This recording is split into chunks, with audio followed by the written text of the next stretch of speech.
You're a medical doctor, and you've also worked with the Von Mies Institute and received awards from them for your economic understanding.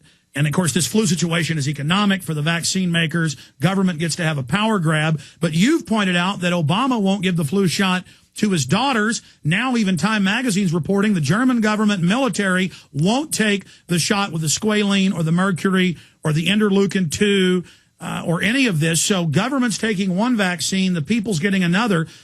Your take on that, Congressman? Well, that always happens that way. And I did see a report after I made that announcement because he had said it in public about Obama's daughters not getting the shot. But since that time, we are told now they have gotten it. But you'd wonder which one they got and whether or not it had the mercury in it or whatnot. But, we've done it to our own military personnel, in the Persian Gulf War. They got a lot of inoculations, and people came back with Persian Gulf War syndrome. It was a combination of chemicals and inoculations.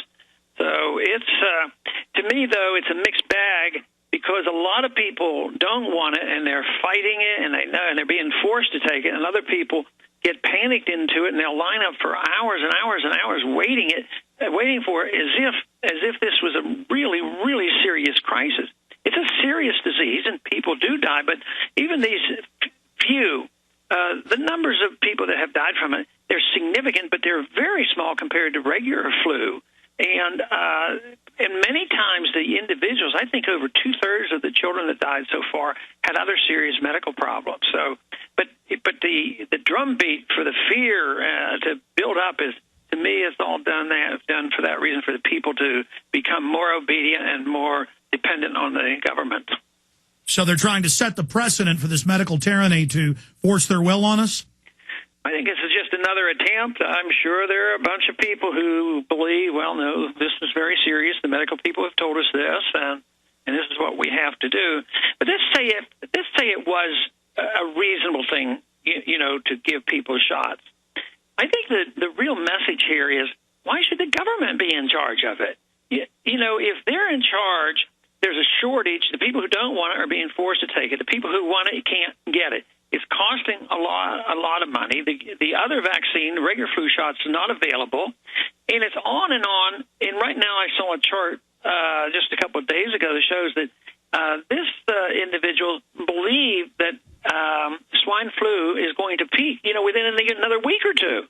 And if it peaks and it starts to drop off naturally, that's about the time we're going to have all these flu shots coming in and not have the flu shot that maybe is much more important. The point being, sure, why should they be in charge? And why should we turn over our health care to these clowns who are trying to distribute, a vaccine? So either way, it's bad. It just Congressman, proves the point that we shouldn't be doing it. On top of that, all over the country, schools are injecting children, even when their parents say don't do it, and the schools are saying, oops, it's an accident. Clearly, that's premeditated. But shifting gears now, we saw Republican wins in New Jersey and Virginia. The president's approval rating when he was first elected up in the 80s, now down in the low 40s. But Republicans still, by and large, have low approval ratings, unless they're like yourself, who's actually a constitutionalist. We know that in 2010, there's going to be a huge backlash. Republicans will take back a lot of seats, but if they don't deliver on smaller government and fiscal sound constitutional policies, then we're going to have a real crisis on our hands. And if we wait to get politically active until 2011 into 2012, so much of this globalization would have already been expanded and cemented. I know that this is still off in the future, but LA Times, New York Times, everybody's talking. I get calls every day saying, when is Ron Paul going to announce for 2012? Because if you announce early, you can build the coalition. You can get an even more elevated position in the media. You can speak for the people that don't want war, that don't want big government, that don't want banker bailouts. If you wait to announce until 2011, after your congressional win coming up, but I guess I'm being presumptive. I mean, you're not even saying you're going to announce in 2011. No, I'm still thinking a lot about that right now. It just doesn't seem like the best thing to do, even long term or even on a short term basis. So I'm just undecided about the whole thing, So I'm not about to say that I'm planning to do one thing or another. Congressman, I think you make some good points, but I think time is still a little bit early to start talking about it.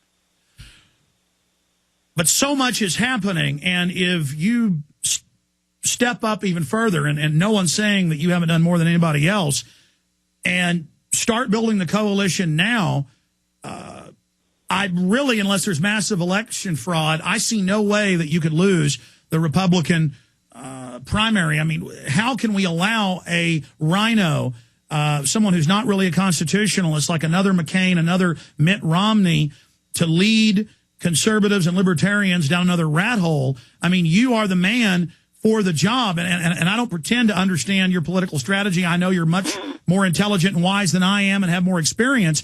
It just makes perfect sense for at least sometime in the next 6 to 8 months to announce, but you're saying you're not even sure at this time. I mean, even if you didn't win, you would have huge fundraising. You'd be able to buy ads. You'd be all over the media. You'll be the only candidate that will inject real issues. I mean, you're the only man for the job. I mean, fate and responsibility and destiny says that you are the man for the job. Well, you have to realize you're not the average Republican primary voter. You're a little bit more optimistic about what we might be able to do. We still have a lot to contend with when you get involved in partisan politics. You followed that stuff that was going on over in Nevada, how they really handle us. I think we'll do better if we ever did it again, but they just close down shop if they think you're going to win. So you have a lot of obstacles to overcome. But the most important thing, and this is what you've emphasized as well, politics are very important, but also is getting these issues out and talking about the philosophy and why we need it and get the people energized. And that should be ongoing. Of course, that's why we keep Campaign for Liberty moving in that direction, because people have to understand things like the Federal Reserve. Just think, a couple of years ago, not too many people even talked about the Federal Reserve, and now they can do national polling on the Federal Reserve to get opinion. So in that sense, I think we're making progress. Exactly. We've gone from almost no one knowing it's a private cartel to over 75% wanting an audit or for it to be abolished. It's only a win-win for you to run because it will elevate you. It will have you in the debates. And I don't see any way you won't run unless you've got medical problems, and you're in great shape. You look like you're 60, Congressman, and I'm just begging you for millions of other people to kick off the campaign sooner rather than later. I want to commend you for helping to get your son to run for the Senate. People need to get behind him right now. And as you said, the biggest movement now on the universities isn't the burnout fake left or the burnout fake right. It is the libertarian, free market, non-collectivist movement that you have helped to grow and energize, and you are the omnibudsman of liberty, the leading light for freedom worldwide.